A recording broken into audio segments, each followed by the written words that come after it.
when someone asks why we go on pilgrimage, we might find it difficult to articulate fully why we go.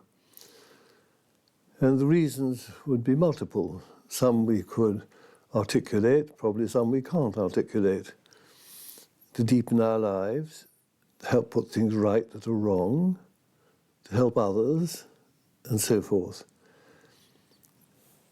As for places like Lourdes, or Fatima, or Medjugorje, Our Lady's apparitions appear because of her desire to draw us to God, to show us how much He loves us.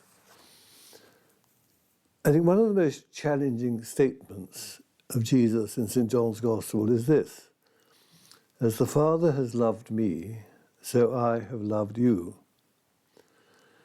That statement really is mind-blowing, and we need frequently to reflect on it. It's difficult for us to understand Jesus' love for us. We need to ponder His passion and death. St. John Vianney, the Curé d'Ars, once said, "The crucifix is the most learned book a person can read." And all the visionaries at Medjugorje, and I think I've spoken to most of them actually, always say the same thing: you have no idea how much Our Lady loves you. So our faith is challenged. And then we're told by Jesus, "Love one another as I have loved you." That is another challenge.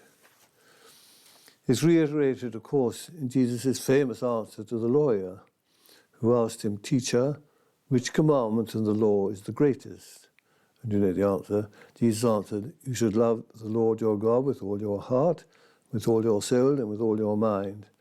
That's the first and greatest commandment, and the second is like it. You must love your neighbor as yourself." The two, of course, are intimately linked. Perhaps you could say all three are linked. St. Aelred wrote a famous tract called De Amicitia, on friendship, when he talks about the trinity of loves, saying the more we love God, it must follow the more we must love our neighbor, and in turn we must love ourselves more. The three are interlinked. That dialogue between Jesus and St. Peter tells us so much. It took place after the resurrection, when Peter had denied Jesus 3 times. And Jesus says to him, "Simon Peter, do you love me?" There's no condemnation. "Yes, Lord, you know I love you. Feed my sheep." In other words, our love of God is shown by the way we treat others. I was hungry and you gave me food. I was thirsty, you gave me drink, etc. That is why the saints, all without exception, have at the center of their lives the love of others. Hence, Charles de Foucauld would say, it's more important to be human than to be religious. Our Lord's teaching on the Gospels is unmistakably clear. Our relationship with God is manifested primarily in the way that we treat others and their needs, rather than in the frequency, fervour, fidelity in which we perform our religious duties. Although, please God, I think the latter would probably promote the former.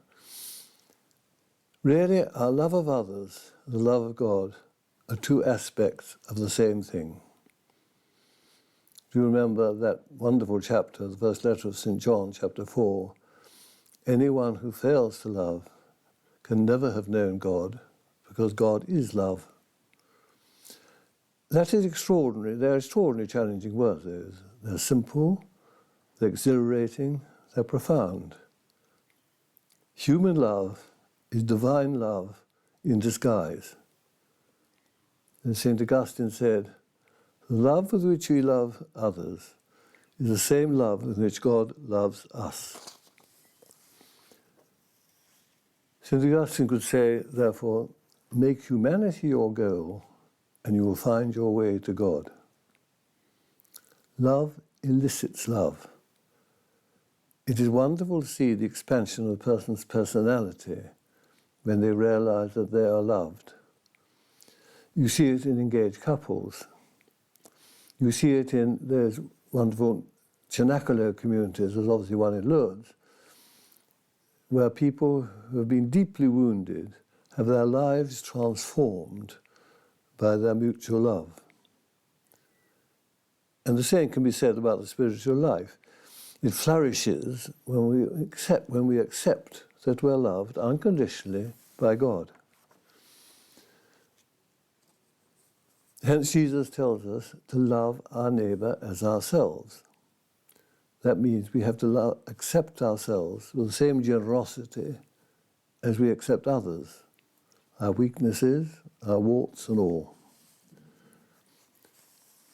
Julian of Norwich once said, "If God forgives us, who are we to withhold forgiveness from ourselves?" St. Catherine of Siena, a friend of St. Catherine of Siena, was haunted by the consequences of sin. And St. Catherine of Siena replied, "Isn't God more ready to forgive than we to commit sin? Isn't he the doctor and we the sick? Isn't he the bearer of our iniquities? So open your mind's eye and see how much God loves you." That accepting of our love, of being loved by God, is so, so central. As we all know, the demands of love are exacting. The famous list of St. Paul, I always have a good examination of conscience, the list of St. Paul in 1 Corinthians. It's patient and kind, it's never jealous, never boastful or conceited, never rude or selfish, does not take offense, is never resentful, always ready to excuse, to trust, endure whatever comes.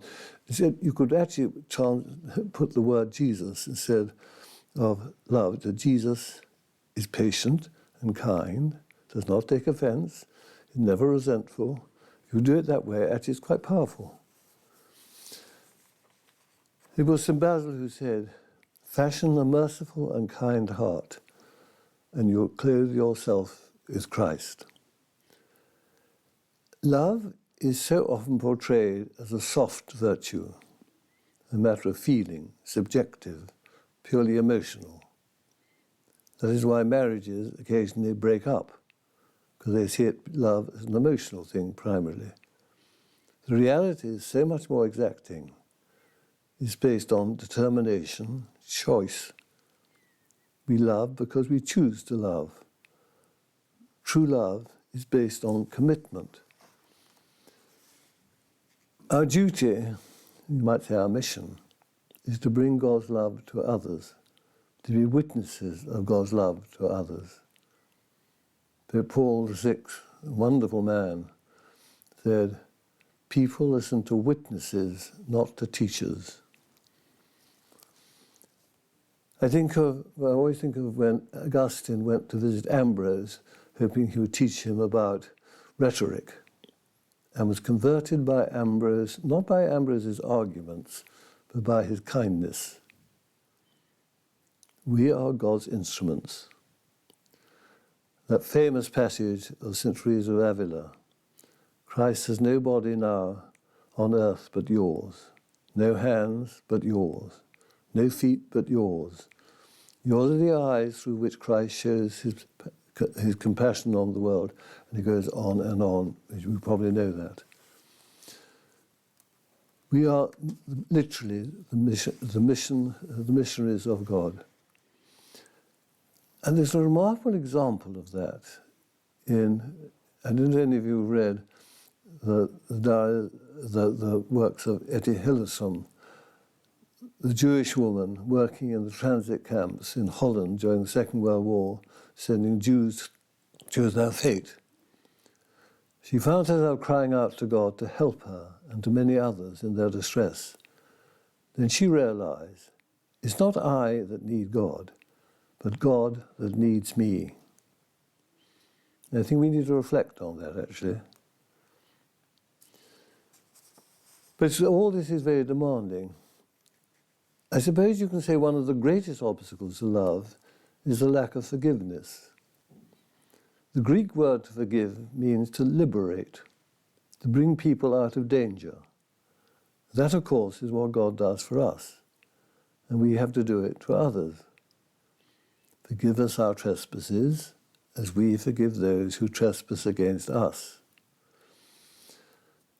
The father of a French friend of mine wrote an address to be read at his funeral.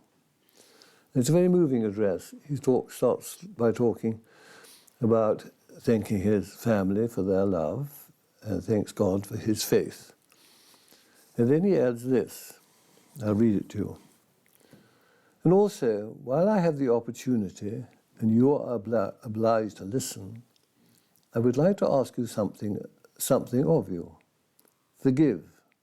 Yes, forgive. Forgiveness is hard, but it's the hallmark of greatness. It lifts you above mediocrity.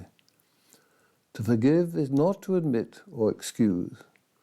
It's a refusal to allow oneself to submit to that poisonous downward spiral into hatred. Let us remember that hatred is a poison we administer to ourselves when we aim it at others. It's a very fine sentence, that, actually. It's a poison we administer to ourselves when we aim it at others. Well, the fruits of love are very demanding and rewarding. Joy, which is born in the human heart.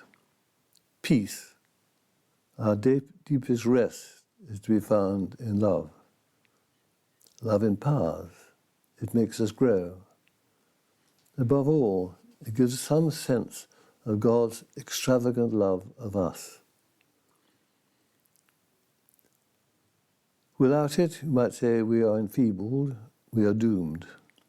So we have to have courage, we have to trust. Finally, we have to have, I think, a sense of humour about ourselves, lest we trust ourselves too much. That great saint, Roman saint of the 16th century, St. Philip Neri, often known as the Apostle of Rome, had a favourite and simple prayer: Lord, don't trust Philip. I think that very simple little prayer, I think, contains so much that is authentic about the Christian life. There is faith, there is intimacy, there is lightness of touch.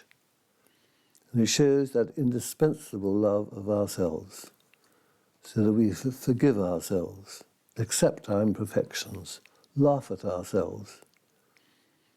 G.K. Chesterton very typically said, angels fly because they take themselves lightly. So we must accept God's love and forgiveness.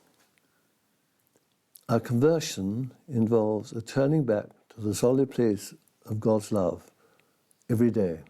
Conversion is a daily business. It's not once in our life. It's a daily business, a daily turning back to God's love, a daily act of trust in God,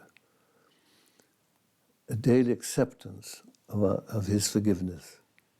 Then we shall have a peace, a security that nothing and nobody can ever take away.